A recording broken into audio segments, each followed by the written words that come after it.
So,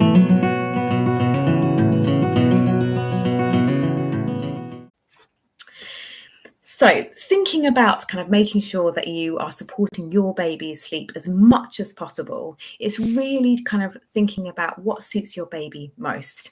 So, I'm going to kind of recap with a few things here.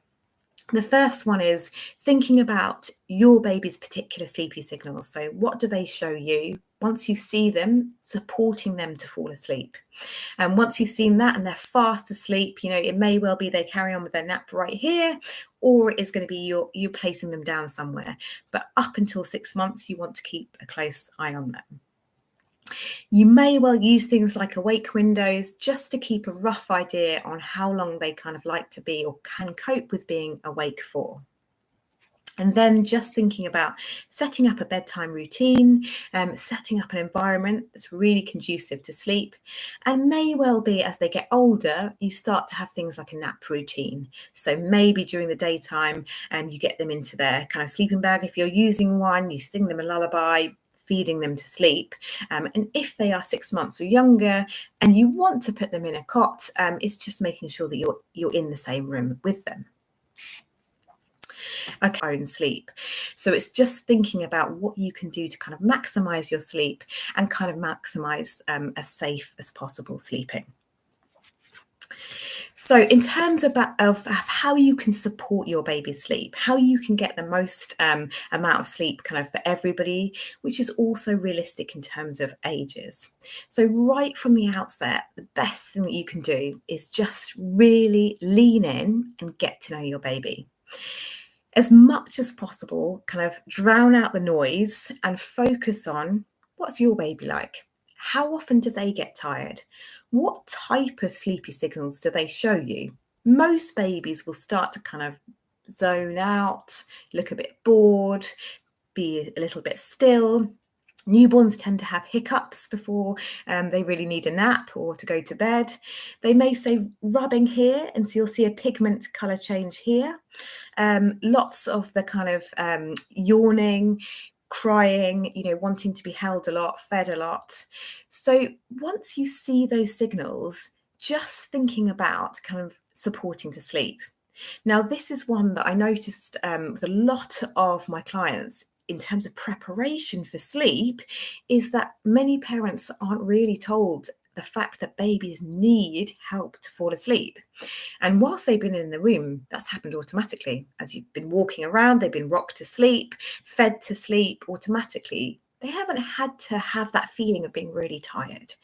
And so just knowing that actually, whilst you're helping your baby to fall asleep, that's exactly what you should be doing. It's not getting into bad habits. You're helping to avoid your baby get overtired. Now, young babies especially are very prone to getting overtired. It's just the way it kind of goes. There are things you can do to avoid that, but ultimately it will happen.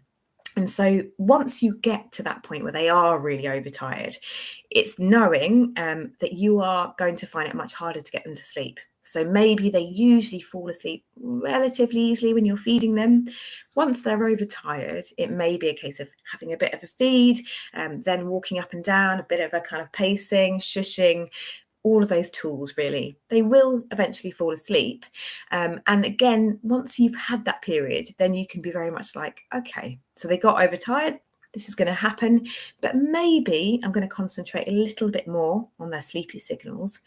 Or, do you know what? They didn't really show me any.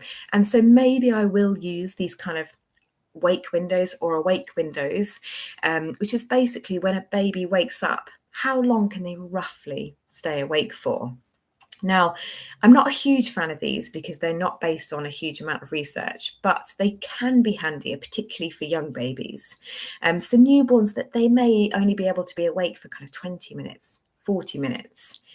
But again, they are all individual. So if you're sitting there thinking, oh, my baby can stay awake for much longer than that, that's okay. If they seem fine, they're showing you, I'm okay, I'm not ready for a sleep.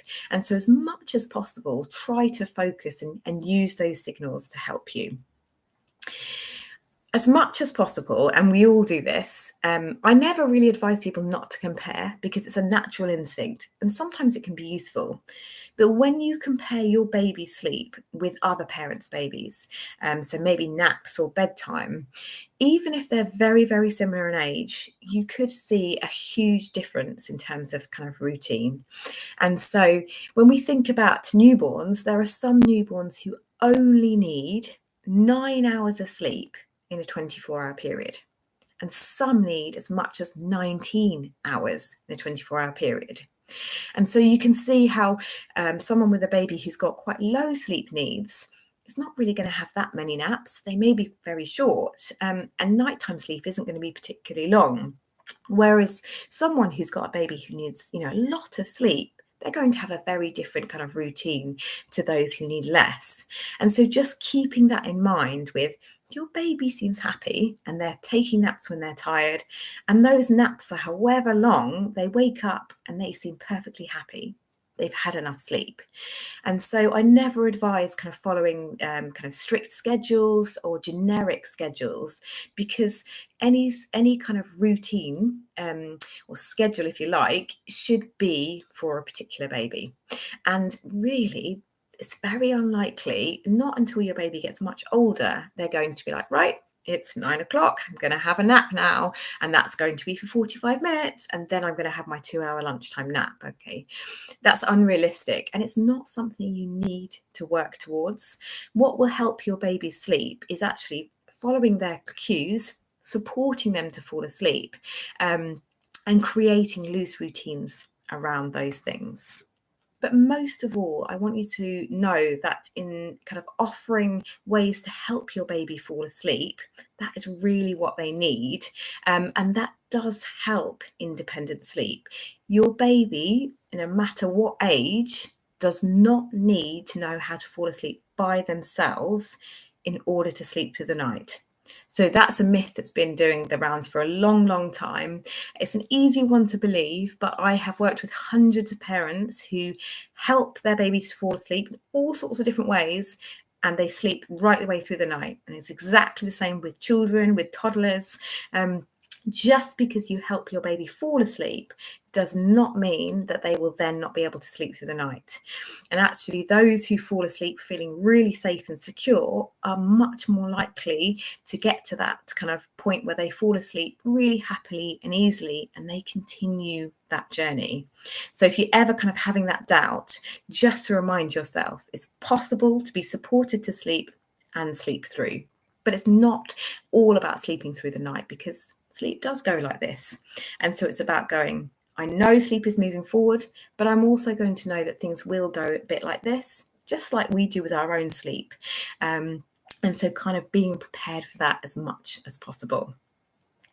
So I'm just going to leave you with my kind of final top tips. And that is to really focus on your baby as much as possible.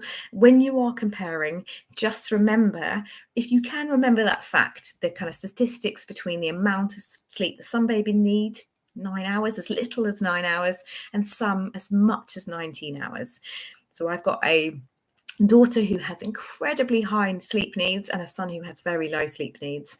And the difference in the kind of naps they took, the bedtimes, is huge. So just know that that's normal. Know that there are no bad habits. Okay, so you cannot hold your baby too much. You cannot love them too much. You cannot comfort them too much. You're not creating a rod for your own back when you are helping your baby with sleep. You're actually really supporting their journey for sleep and kind of supporting those foundations for sleep. You don't need to sleep train your baby. Leave them to cry, use any form of kind of controlled crying or the Ferber method, anything like that, to get your baby to sleep through the night. It's much more about teaching your baby that when they need you, you're going to be there. And that's not just during the daytime, that's at nighttime as well. And so they quickly learn, actually, as soon as they're going to cry for you, call for you, you're going to be there. And so they learn to feel really safe and secure at nighttime. Trust your instinct. So no matter what point you are at in your parenting journey, we all have days where we feel like we don't know what we're doing. But actually, the research shows that parents really get it right in terms of when they feel things aren't quite right. Okay, we know when that is the case. So really trust your instincts. Use your instincts in terms of, how much sleep your little one needs, and kind of what their naps look like. If your baby is doing really well and they're happy, don't worry about the number of naps they're having, how long they're sleeping for. That's your signal. They're getting what they need. And finally, trust your baby. It's one that we often forget about, but they are really clever at kind of just saying, yeah, I've had enough sleep. I feel great. Or I'm really, really tired. I'm really cranky and I need your help to get back to sleep. So really do focus on them.